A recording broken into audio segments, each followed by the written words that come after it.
Like, I know exactly where you are right now. You feel like you're in terrible shape. It's been so long since you were consistent that you truly just don't know where to start when it comes to getting your body and health in order. If that's you, I'm gonna walk you through the first 5 things that I would do to reprioritize my health, drop body fat, build up lean muscle, and get where I needed to be. So first off, my name is Monta Harden, personal trainer, strength and conditioning, and sports nutrition coach since 2017. Over that time, we worked with over 700 men and women, helping them drop body fat, build lean muscle, and get healthier than they've ever been. And a lot of my job, a lot of the coaches' jobs that have been on our team over the last few years has been helping clients figure out how to get jump started. People understand that they need to lose some weight, that they need to improve their health, that they need to get stronger. This is not something that's difficult to convince someone of the need of. What's more challenging is helping somebody figure out how to go essentially from the couch to working out consistently, which is extremely difficult. And actually, a lot of our clients aren't necessarily in that position. A lot of our clients have already kind of started and they've gotten in flow and they've gotten in motion, which is actually a lot easier to coach if somebody's actually already kind of gotten started. But a fair amount of our clients, especially in the past, were literally going from couch and junk food to trying to completely overhaul their diet, their training, their life on day one. And we were more than happy to oblige until we realized that this wasn't really sustainable. Most people are not going to be able to go from 0 to 100 like that. So we put in action steps and frameworks and kind of stepping blocks in order to help clients see the progress that they wanted to see, to keep them motivated, get some early wins, and then eventually get to that high level that everybody wants to get to, where you're at the gym consistently, where you're eating good food every single day, you don't have any bad cravings, and it just comes easy to you when you enjoy the process. There's a stepping stone, there's an order of steps required to get there. I want to walk you through exactly where we start our clients that weren't doing anything or have been completely off their game before coming to us, and how we eventually get them dropping body fat week after week, building up lean muscle, improving their physical fitness, and most of all, enjoying the process of implementing these health habits into their lives. So first off is going to be to walk as much as you possibly can. I call this the world's greatest exercise because it's 100% free. You can do it literally anywhere on the planet. You can do it for as long as you want to as well, with minimal recovery time required. It's great for your digestion. It's great for mental clarity. It's great to burn a few extra calories. It's great for your posture. There's just so many positives to walking consistently, and really not any negatives or drawbacks. And I think it's just a super easy place to start. And you might be thinking, oh, well, is that going to make me the progress I don't want to see? Is that going to? You haven't been doing anything. You haven't been consistent with anything.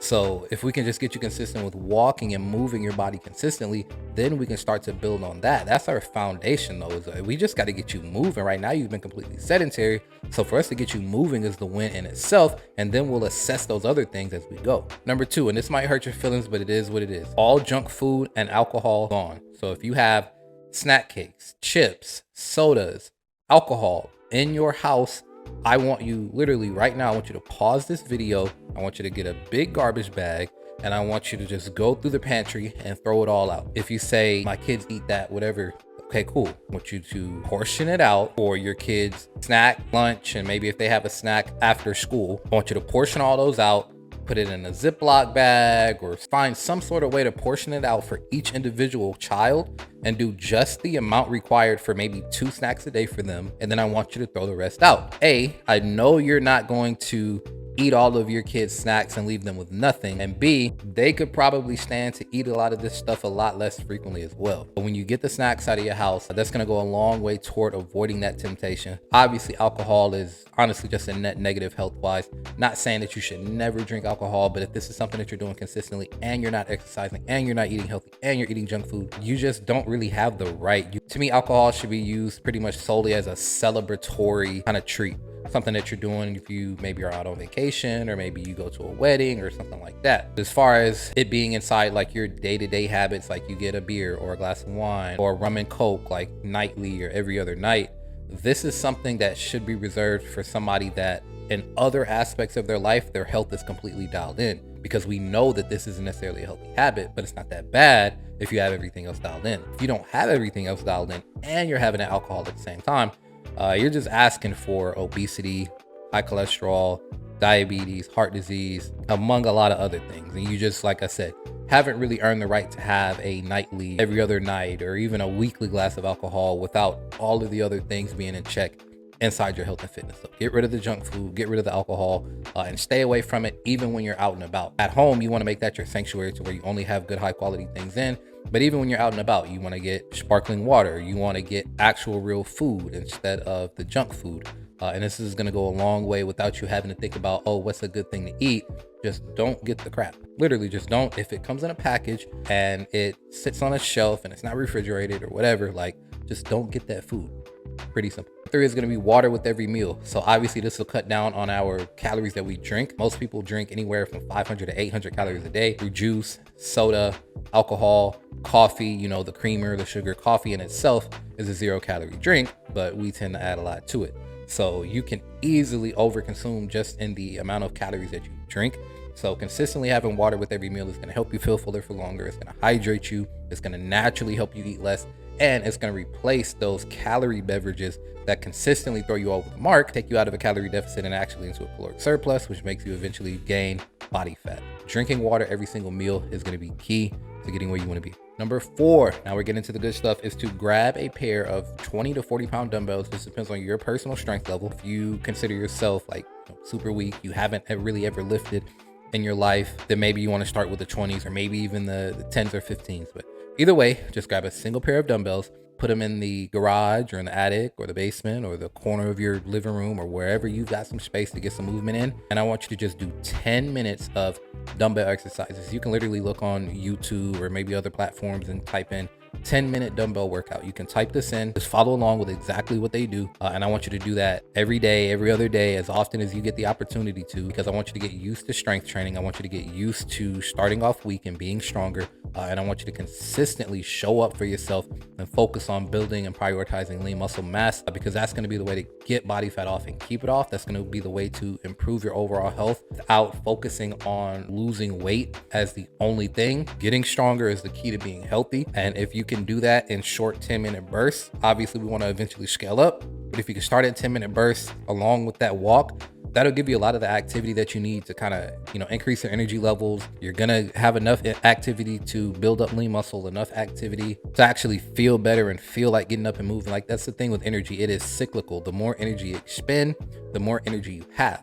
The more energy you reserve in terms of not expending it, the less energy your body is going to produce. So you got to get the train rolling, and it's going to be hard at first, but once you get everything rolling, it's going to be so much easier for you to get this movement in. And then last but not least is to set a bedtime. I saved this one for last because it's arguably the most important. Poor quality sleep will impact your energy levels during the day. It will impact your stress levels. It will impact the foods you crave. It will impact how much of it you crave. It will impact everything that predicates everything that we talked about. Good luck wanting to get up for a morning walk if you got terrible sleep. Good luck trying to avoid those processed foods if you got terrible sleep. Good luck carving out 10 minutes for that dumbbell workout if you slept like trash. Like, your sleep predicates everything that follows for the next day. And everybody has a time that they plan to wake up, especially when it comes to, oh, I'm going to work out. I'm going to get back into it. I'm going to get up at 5 a.m. every morning and work out. But there's no due diligence done on when you should be asleep or even just trying to create a sleep routine so that you can get to sleep at the right time. So what I need you to do is set a bedtime for yourself that allots you 7 to 9 hours of sleep per night.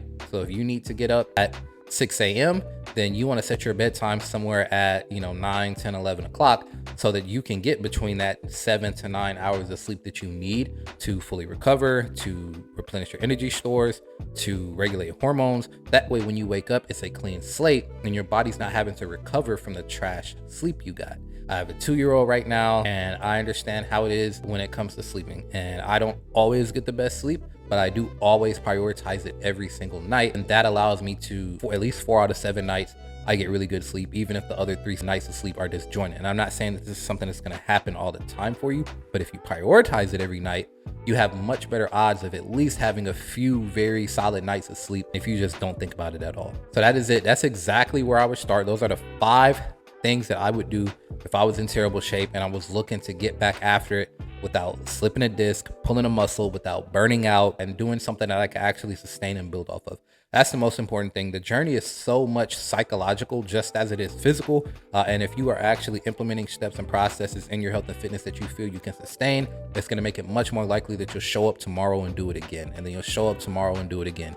And then before you know it, you get your body and health to a place where you can ramp up a little bit. You can start doing 20 minutes a day. You can start running instead of walking. You can start really focusing on your diet, tracking your macros, hitting protein targets. Like, you can start really diving deep into your health and fitness, but you probably aren't going to be able to do it day one. I wish that was the case, but I've been around the block enough times to know that if you have been off your game for a long time, you're not going to be able to start off hitting the ground running for the most part. You're going to have to ease into it. And I think that these strategies are a great way to get that done. So that is it. Hopefully you got value from this. If you did, and you're like, hey, you know what? I need help implementing that into my own life. I've been off my game for a while, but I'm ready to get back after it. I'm ready to get healthy. I'm ready to get my body in shape. Click the first link down in the description below. Take our transformation quiz, and we'll help you figure out exactly what stepping stones you need in order to get from point A to point B, and then C, and then D, and then eventually Z, which is your full complete transformation. So that's it. That's all. Make sure to like, subscribe, and turn notifications on so that you don't miss the next upload. I'll see you in the next one. Peace.